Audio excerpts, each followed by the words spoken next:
Ողջունում եմ ձեզ սիրելի հայրենակիցներ, բավականին ծանր շաբաթ ունենք, կորուստներ եւ մարդկային եւ տարածքային։ Չնայած այդ ամենի մասին դեռ խոսում եմ օգոստոսի վերջից, օգոստոսի 30-31-ին այդ օրերին թեթևակի խոսեցի հենց այդ իրադրության մասին, որովհետև Մարսը մտել էր կշեռքի կենդանակերպ, իսկ կշեռքի կենդանակերպը դա համագործակցությունն է, փոխադարձ այդ հարաբերակցությունները, այդ ժամանակահատվածը եւ նաեւ այդ կենդանակերպերը մեր Հայաստանի քարտեզներում բավականին լուրջ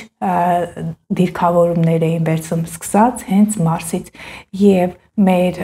թշնամիները, մեր կոմպոնենտները ուղղակի չէին լռելու։ Շատ մասնագիտական գաղտնիքներ չեմ ցանկանում բացահայտել, բայց դրանց մասին խոսել եմ պարզ, խոսել եմ, որ իրավիճակը այդպիսին է, մենք դեռ լարված օրեր ունենք, սեպտեմբերի 29-ը 30 եւ հոկտեմբերի 5-6 եւ հուսամ արդեն մենք շրջանցեցինք,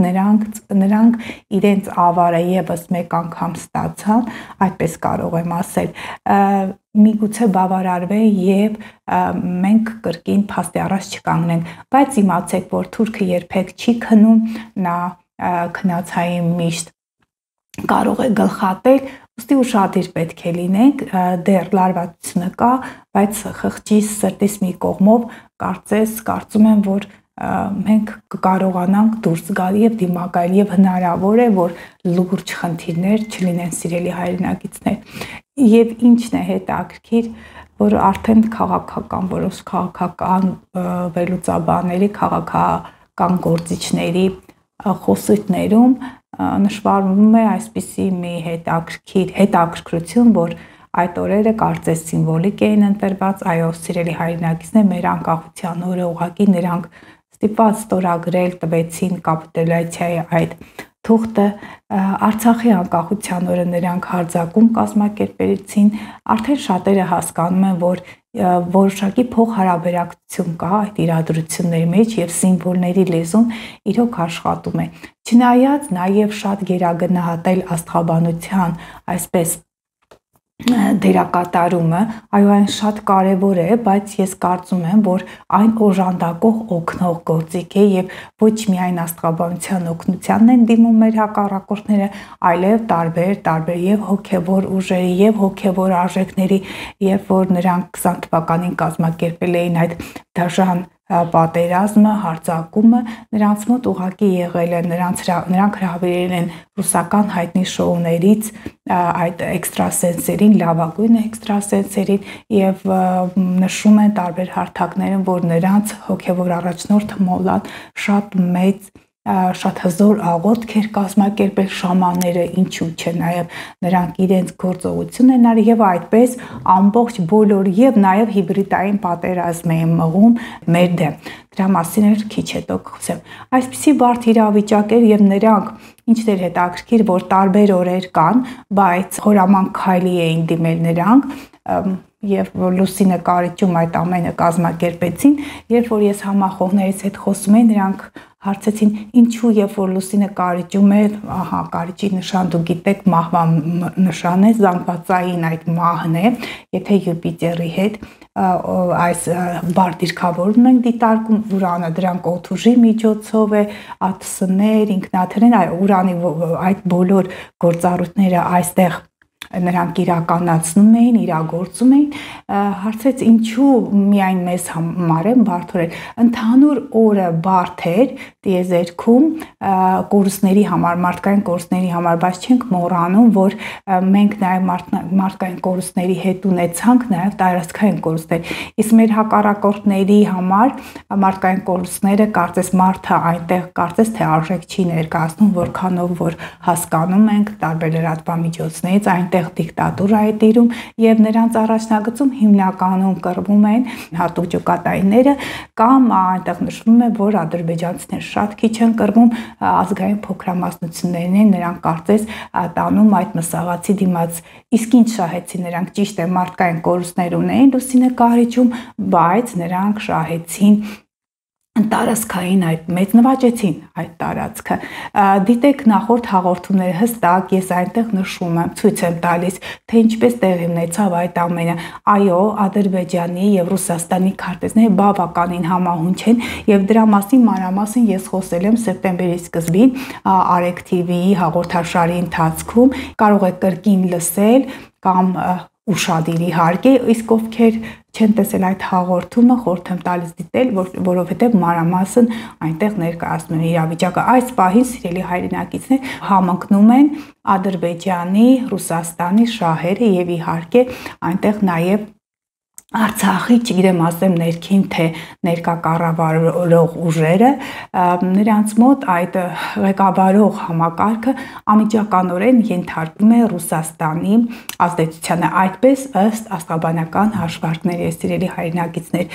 Ժամանակավոր դադար է տեղի ունենում եւ այդ դադարը նաեւ ամառվա ամիսներին է, որքանով հիշում եք, ես իմ հաղորդումներում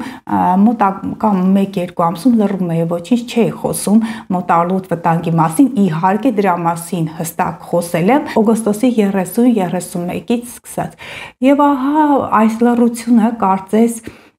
ինձ մի փոքր խորհրդավոր է թվում, նրանք կամ կրկին ուղիներ են փնտրում այդ իրենց զավթողական նկարտումները իրականացնելու համար կամ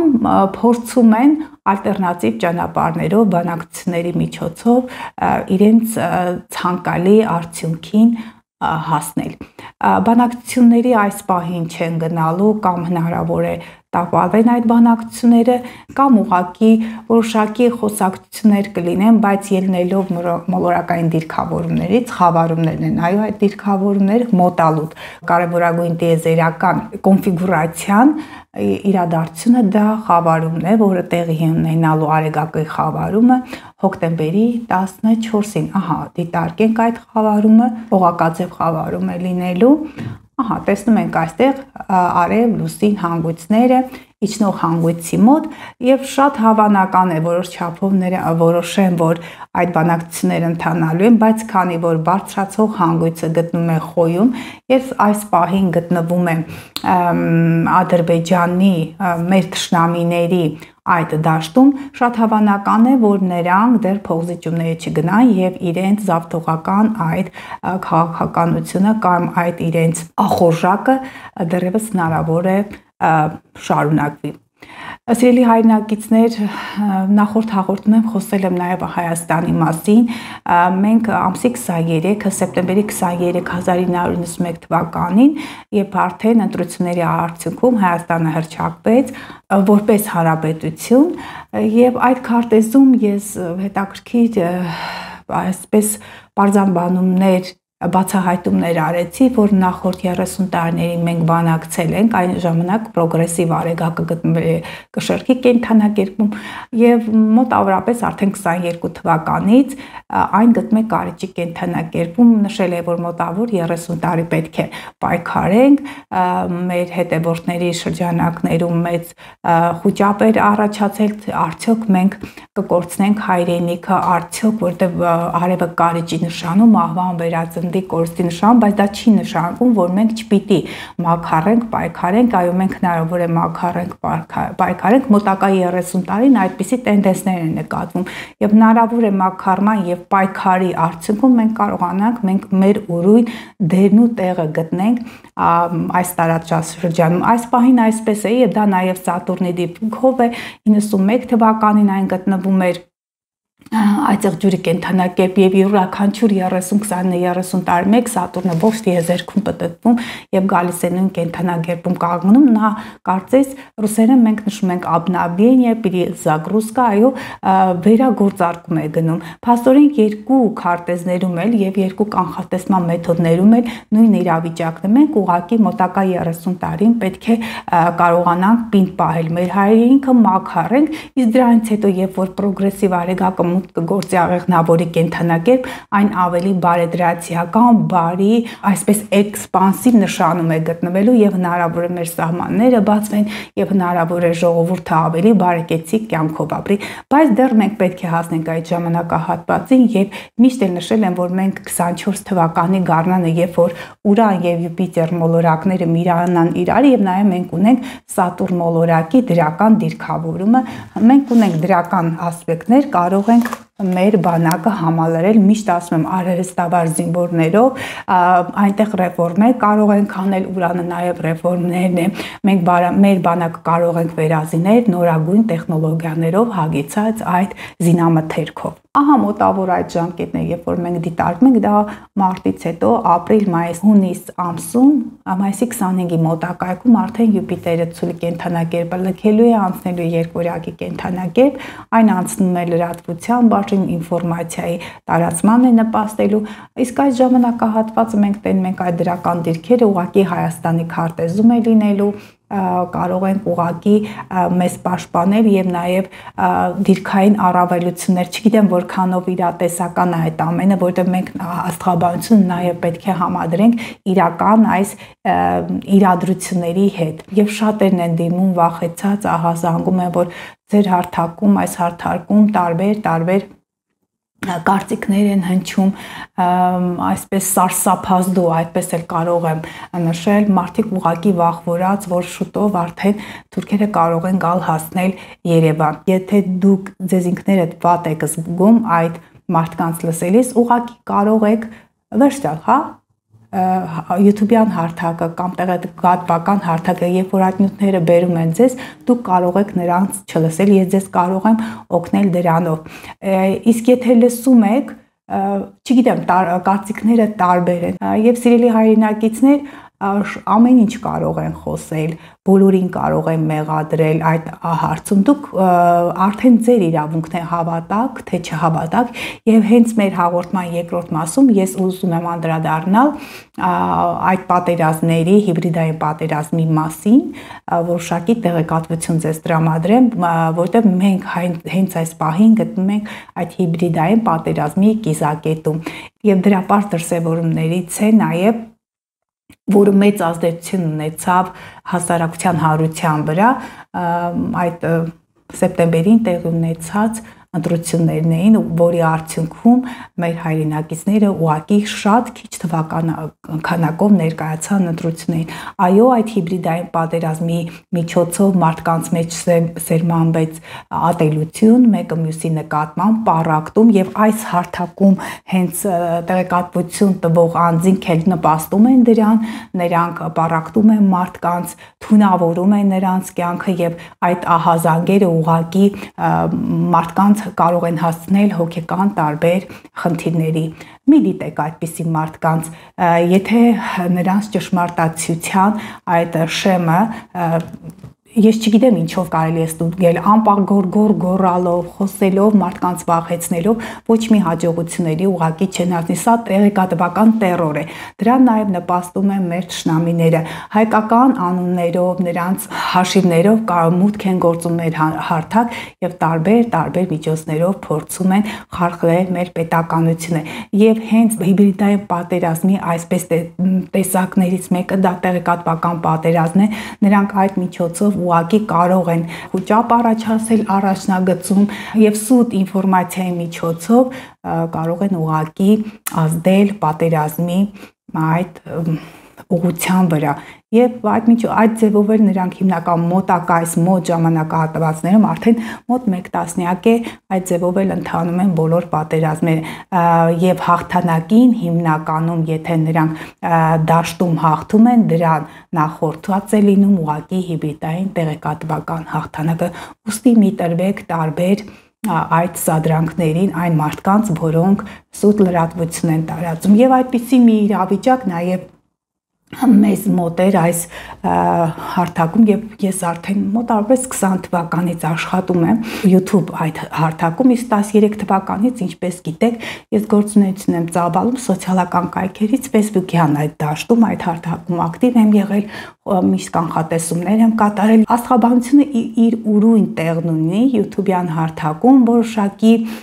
մաս կա մարդկանց հանրության, որոնք դիտում են, որոնք նաև համոզվում են, որ կանխատեսները ճիշտ է, իմ կողմից արված կանխատեսները նրանք հիմնականում կատարվում են, կապված մուդան աստղաբանության հետ, կախված նաև մեր երկրում ներքին այդ քաղաքական իրավիճակների հետ եւ հենց գենշտաբի դեպքերը ես այդ մեկնաբանությունները հիմա տեղադրենք, տեսեք, այո, լինում են, որ 100% արդյունք ենք ունենում։ Եվ ինչն էր հետաքրքիր, որ այս տիրույթում շրջանառվում էր բառեր, դրանք են ջհուդ, սատանիզմ, այո, մոգություն, հանրության որոշ խավին այդ բառերը ծանոթ են։ Ես այդ բառերի մեկնաբանումը հասկացել եմ մոտավորապես 21-22 թվականին, երբ որ շրջանառվում է ջհուդ, սատանիստական սեկտա կամ ինչպես նշում են խմբավորում, սիրելի հայրենակիցներ, այդ բառապաշարը օգտագործողները նրանք հենց այդ ամենի հիմքն են հանդիսանում։ Նրանք շատ լուրջ եւ շատ խորը ծանոթ են այդ եզրույթների, այդ եթե կազմակերպություններ են գաղտնի այդ իրադրությունների հետ, նրանք են հենց տերը հանդիսանում, որպիսի ձեզ խաբեն, մոլորեցնեն, նրանք իրենց գաղտնի կատարված այդ գործունեությունը իբր թե գտնում են հավատքի մեջ, նրանք վերագրում են ուրիշներին։ Այո, սիրելի հայրենակիցներ, այդ ամենի բանալին գտնում է իրենց ձեռքում եւ այսպիսի մի հետաքրքիր հոգեբանությունից են ծանոթ Օվերտոնի պատուհանը, դուք կարող եք տարբեր Վիկիպեդիայում, թեկուզ YouTube-ում կարող եք դնել տեղեկատվական յուրաքանչյուր այդ հարթակից ինֆորմացիան կարող եք ստանալ։ Օվերտոնը նա սոցիոլոգ էր, հրեա, որ ԱՄՆ-ում էր ապրում, հետաքրքիր մի հայեցակարգ տեսակետ հայտնեց, որ այսպիսի մի բան կա, եթե ինչ-որ մի ինֆորմացիա են ցանկանում, տեղեկատվություն են ցանկանում տարածել հանրության շրջանակներում, եւ այդ տեղեկատվությունը իմիջիայլոց այն անընդունելի է լինում հանրույթին, հասարակությանը, նրանք ամենասկզբից դա տարածում են եւ կարող են տարածել ինչ-որ անձի միջոցով, ինչ-որ իրավիճակի միջոցով, ամենասկզբում ժողովուրդը ուղղակի կարող է մերժում է, բայց նաև այդ շրջանակներում մերժման հետ մեկտեղ նաև քննարկումներ են ընթանում։ Քննարկումներից հետո այդ հանրության այդ շրջանում կլինեն մարդիկ, որոնք արդեն այդ քննարկումներից հետո որոշ չափով կարող են հավատալ այդ իրավիճակին եւ ի վերջո կամաց հանրության մեջ մուտք են գործում այդ իրադրությունները, այդ անձիկ, այդ կազմավորումները, կազմակերպությունները եւ հանրությունը շատ հանգիստ են ընդունել։ Ուստի սիրելի հայրենակիցներ, այս մեր շրջանակներում, այս YouTube-յան մեր հարթակում այդպիսի անձինք կան, որոնք պարբերաբար այդ բառերն են շրջանառում, ուրեմն իրենք հենց գտնում են դրա մեջ, իրենք ջատագովն են այդ ամենի եւ նրանք տարածում են այդ տեղեկատվությունը, լինելով ստվերում, խաբելով ձեր նման ազնիվ մարդկանց հետևորդներին, որոնք ուղղակի էկրանից այն կողմ ցանկանում են մի փոքր ճիշտ եւ անկողմնակալ լրատվություն ստանալ։ Սիրելի հայրենակիցներ, պարբերաբար տարբեր հարթակներից, տարբեր լրատվամիջոցներից այդպես պրոյեկտներ են լինում, նույնիսկ ես հրավերքներ եմ ստանում եւ կախված ֆորմատից այդ հաղորդման կամ պրոյեկտի ես կարող եմ ներկայանալ, մասնակցել կամ ոչ։ Եթե ես տեսնում եմ, որ այդ պրոյեկտը, այդ հաղորդումը կարող է հակադարձել իմ սկզբունքներին, կարող է վնասել աստղաբանության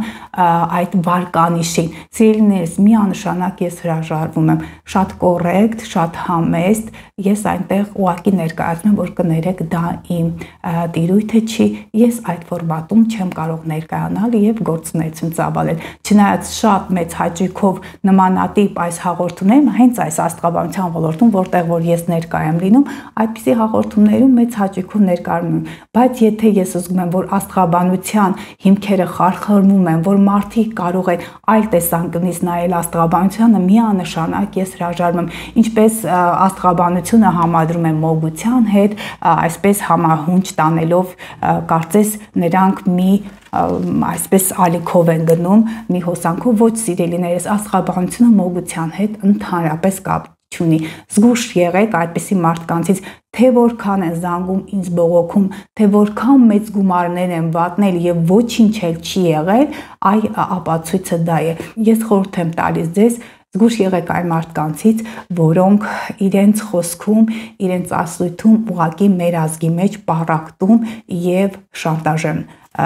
ներարկում մտցնում եւ այդպիսիները քիչ չեն եւ պարբերաբար այն նամակների, բողոքների պատասխանները այսպես գրելով, հնչեցնելով, որ եթե ձեզ այդ ինֆորմացիան կամ տեղեկատվությունը տհաճ զգացողություններ առաջացնում, տխրություն, ստրես, տագնապ, ուրեմն մի դիտեք այդպիսի մարդկանց, ձերն է ճանապարհը, դուք եք ընտրում, թե ում կարող եք դիտել։ Դե իհարկե իմ հետևորդներին շնորհակալություն եմ հայտնում, որ նրանք անաչառ դիտում են հաղորդումները, նաև կարող եք կիսվել մեր հաղորդումներով, եթե ձեզ դուր են գալիս, եթե դուք զգում եք, որ այդ ինֆորմացիայով, այդ տեղեկատվությամբ կարող եք օգնել եւ թեթևացնել ձեր հարազատների, ձեր մտերիմների կյանքը։ Սիրելի հայրենակիցներ, ահա ձեզ մի փոքր զգուշացում։ Զգուշ եղեք այն պատերազմից, որը վարվում է մեր դեմ, եւ նաեւ ուսումնասիրեք Օվերտունի պատուհանը, այն ձեզ շատ պետք կգա։ Նաև հաղորդման հաջորդ մասում մի փոքր ցանկանում եմ անդրադառնալ խավարումներին։ Խավարումները, Արեգակի խավարումը հոկտեմբերի 14-ին է տեղի ունենալու, ինչն է հետաքրքիր, որ իջնող հանգույցը կշեռքում եւ արև լուսին լուսատուները գտնում են իջնող հանգույցի մոտ։ Բավականին մոտ են գտնում։ Ահա, եթե մենք դիկտարկում ենք իջնողը 24-52 կշերկ արևլուսինը 21 աստիճան։ Գիտեք, այսպիսի հետաքրքիր բան, երբ տիեզերքում հիմքը դրված է այնպես, որ մարդիկ կամ պետք է հետևեն բարձրացող հանգույցի լուծումներին, տված ինֆորմացիայում, այս դեպքում ինչ կարող եմ ասել, նրանք ովքեր ծնվել են 21-24 աստիճան կշերկ, դրանք մոտավորապես հոկտեմբերի 10-ի մոտակայքում ծնվածներն են, խնդիրներ կարող են լինել հոկտեմբերի 10 եւ այնտեղ ապրիլի 10 խոյ եւ կշերկ այդ առանցքն է, մարդիկ շատ կարող են նեղվել 10-14 այդ մի քանի օր առաջ մի քանի օր հետ միջազգային փոխհարաբերություններում լարումներ են սպասվում, Մարսը արդեն անցել է կարճի կենդանակերպ, այստեղ դիտարկում ենք, բայց ինչ խորհուրդ կարող եմ տալ, սա հիմնական դիրքավորում է ամուսնալուծության համար, թող ուշադիր լինեն խոյ, կշերկ, այծեղջյուր եւ խեցգետին կենդանակերպի ամսի 10-ի մոտակայքում 14, 10-ից 15 ծնվածները